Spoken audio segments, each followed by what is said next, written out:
August, 480 BC. The narrow pass at Thermopylae. A corridor barely wide enough for 2 carts to pass. On one side, cliffs of solid stone. On the other, the sea. This is the choke point. Leonidas holds the dirt with 300 men. In front of them, Xerxes and what the histories call 1,000,000 soldiers. The number does not matter. What matters is the geometry of the space. For 2 days, the Persians cannot get through. They attack in waves. They die in the shallows. The Spartan shield wall is mechanical. It is a slaughterhouse of bronze and iron. This is the legend every schoolchild knows. The impossible stand. The 300 heroes. And then, there is Ephialtes. The standard history presents him as an outcast. A deformed creature driven by spite and Persian gold. But Herodotus admits something most readers skip past. The Persians already knew mountain paths existed. They had scouts. They had cavalry. They did not need a local to tell them the hills were there. They needed him for something else entirely. 10,000 immortals had to move through pitch darkness. No torches. No noise. A single wrong turn meant half an army falling into a ravine before dawn. The Persians did not need information. They needed a living navigation system. They needed someone who knew which switchbacks would hold weight, which slopes were stable, which clearings opened onto ridge lines instead of sheer cliff edges. Ephialtes walked into the Persian camp on the night of August 10th. He made a calculation. He looked at the endless silver spears of the empire, looked at the poor mountain villages of malice, and chose the side he thought would win. He traded the pass for a promise of wealth that would change his life. Instead, he changed his name into a nightmare. The march began at midnight. Ephialtes led the way through the Thermopylae path, through the dense oak forest, climbing high above the Greek lines. By dawn, the footsteps were heard on the heights. Thousands of boots on wet leaves. The Phocian guard stationed above heard the rustling, saw the mist break, and retreated. The information had succeeded. The trap was closed. Within hours, Leonidas and his men were encircled. They fought with spears, then with swords, then with hands and teeth. They died to the last man. The battle was over. The legend of the 300 was born. But for Ephialtes, the real story was just beginning. The moment the Spartans died, his utility to the empire dropped to zero. He expected chests of gold. He expected estates in Asia. He expected the protection of a king who claimed to rule the world. He received none of it. Stay with us till the end for valuable insights. Like, subscribe, and share to support the channel. The morning after the slaughter. August 12, 480 BC. The coastal plain of Thermopylae is quiet, except for the birds. The smell of salt water is gone, replaced by the heavy reek of thousands of bodies rotting in the August sun. Xerxes' collectors are already on the field. They are counting the dead. They are identifying the Spartan king. They find Leonidas, sever his head, and impale it on a stake. An empire demonstrating what happens to those who stand in its way. Ephialtes is standing in the Persian camp. He is waiting. He has delivered the greatest intelligence victory of the campaign. He has bypassed the unbreakable phalanx. He has handed the great king the keys to central Greece. By any logical standard of warfare, this is the moment of reward. This is when the chests of Darius-stamped gold coins are opened. This is when the royal scribe dips his reed into ink and writes a name into the formal records of the empire. But the scribes are silent. The Persian archives are meticulous. They survive on clay tablets and parchment fragments. They name the collaborators.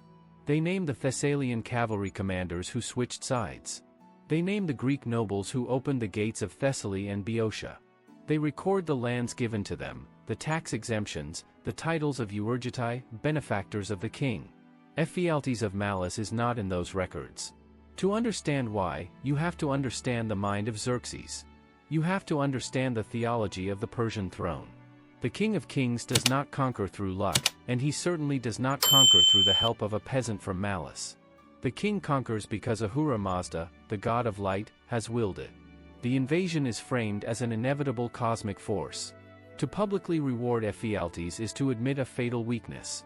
It is to publish a record that says 1,000,000 Persian soldiers were held at a dirt ditch by 300 men until a local guide rescued them. It turns the great king's victory into a commercial transaction. It turns conquest into a purchase. Xerxes could use the treason. He could not use the traitor.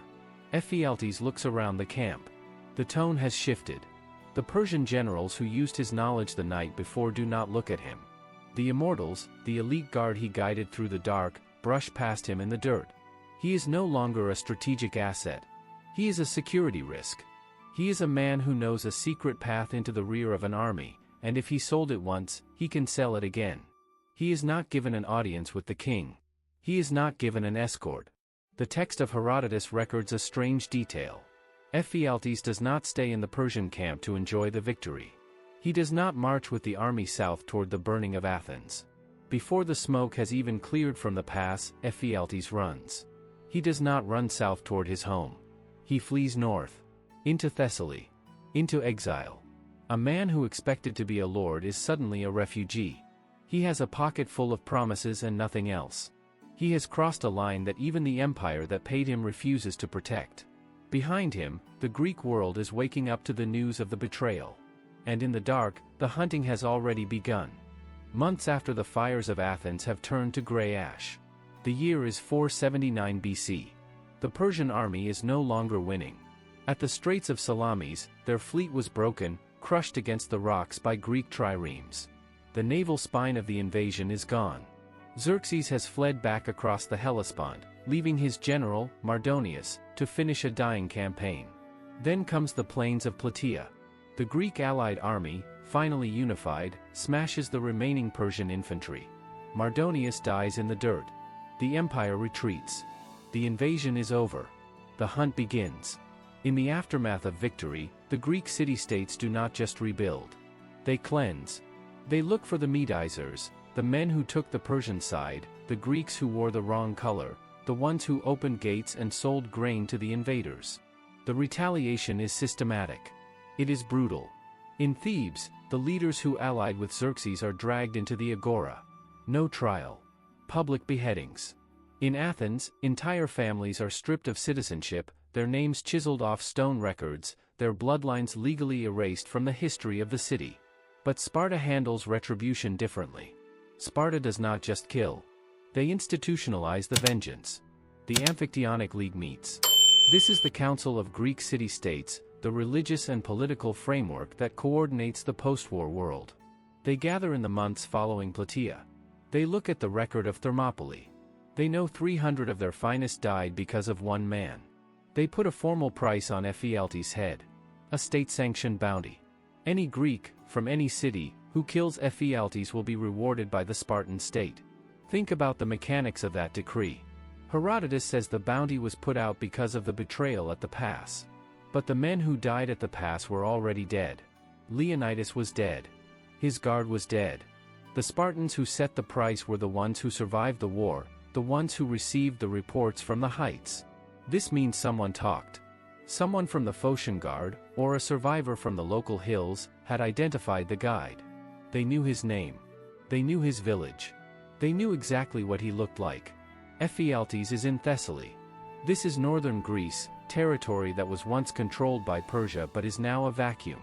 He is living in hiding. Consider the psychology of his survival.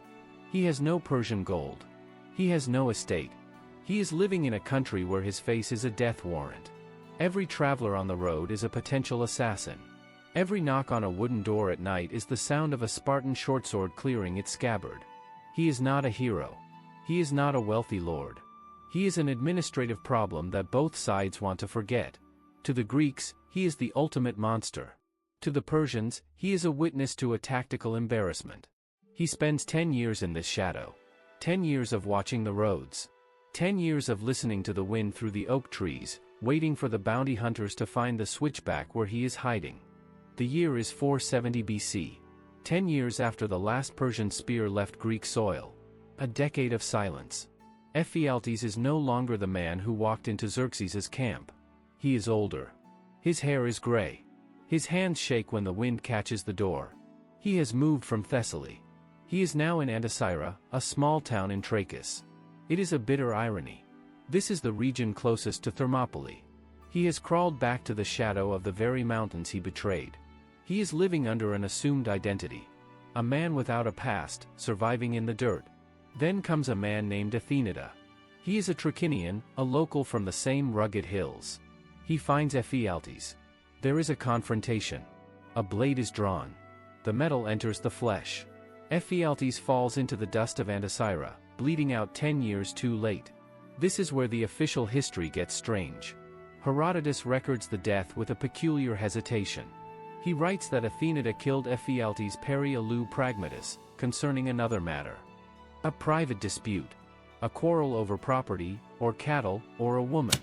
The text insists it had nothing to do with Thermopylae. It was just a random act of violence in a back-alley town. But look at the next sentence in Herodotus's own text. He writes that after the killing, Athenida traveled south to Sparta. And when he arrived, the Spartan state honored him. They paid him the bounty. The contradiction stacked too high. Sparta was a society built on absolute order, law, and blood. They did not hand out state honors for common street murders. They did not open their treasury to reward foreign thugs for private disputes.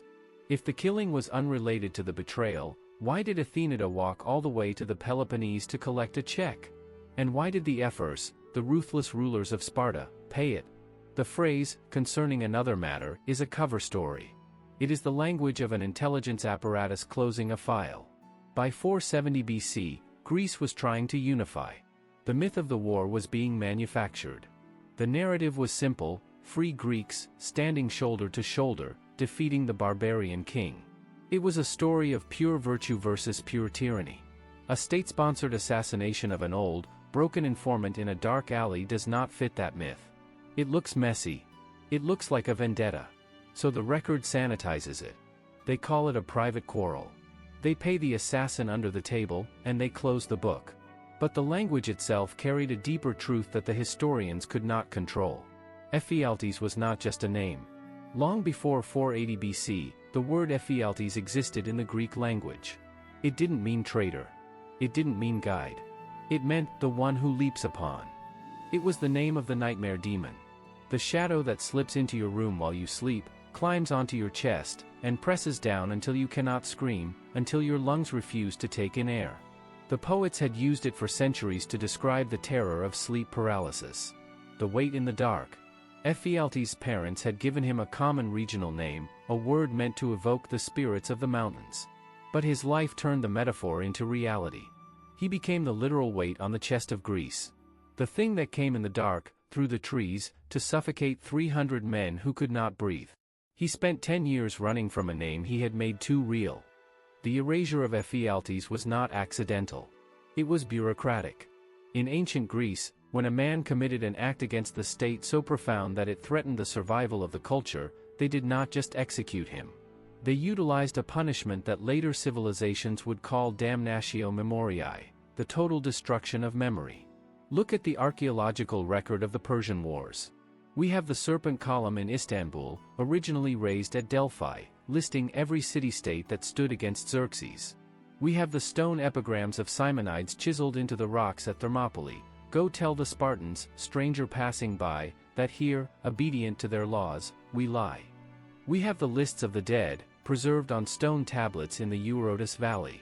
What we do not have is a single marker for Ephialtes. No grave has ever been found. Not in Thessaly where he fled.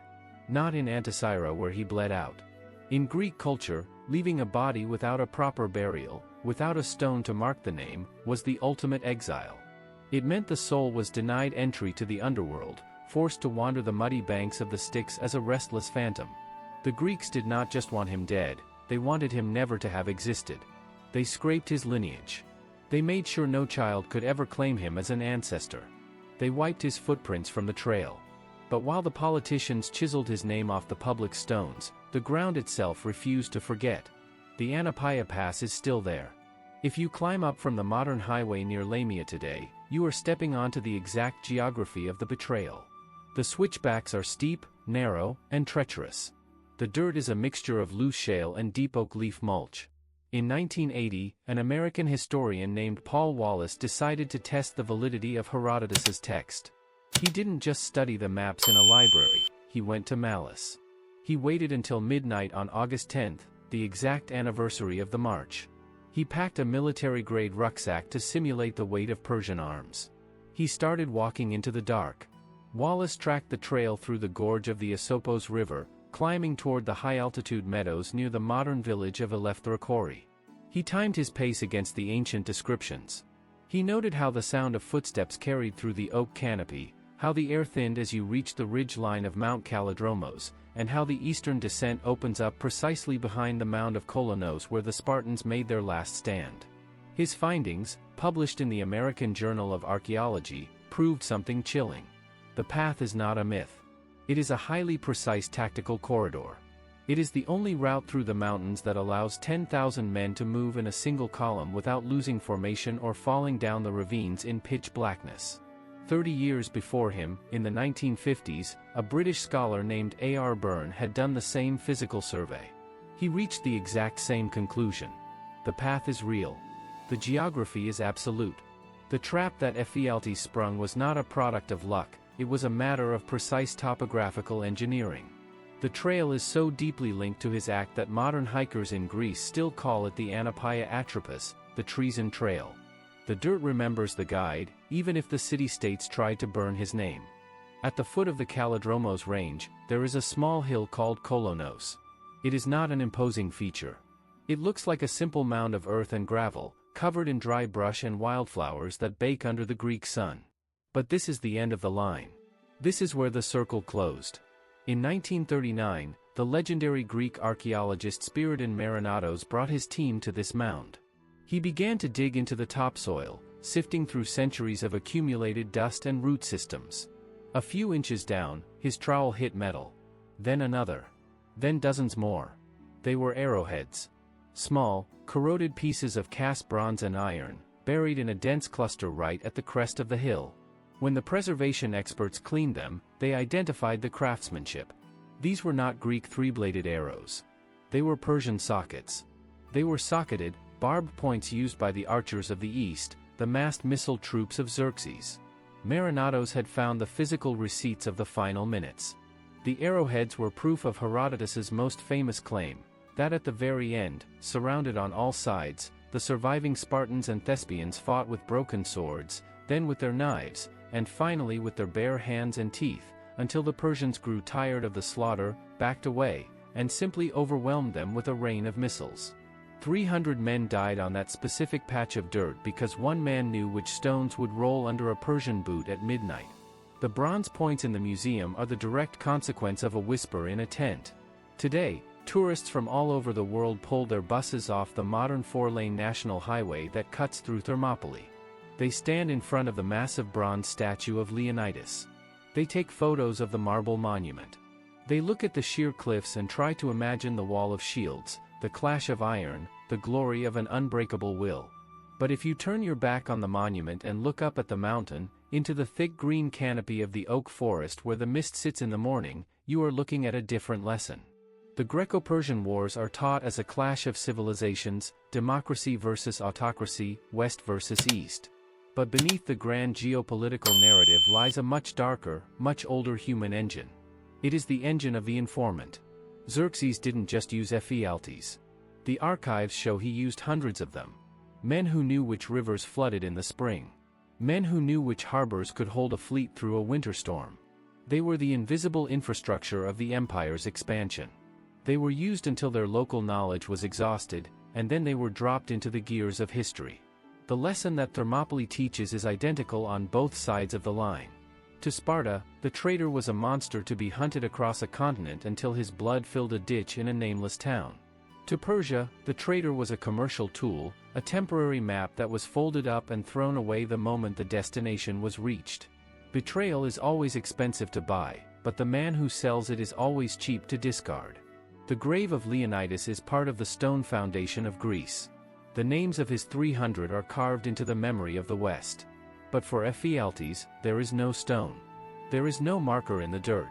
There is only the trail through the high trees, the steep switchbacks that still hold the weight of 10,000 ghosts, and the ancient word that stays behind, the one we still use when we wake up gasping for air in the middle of the night.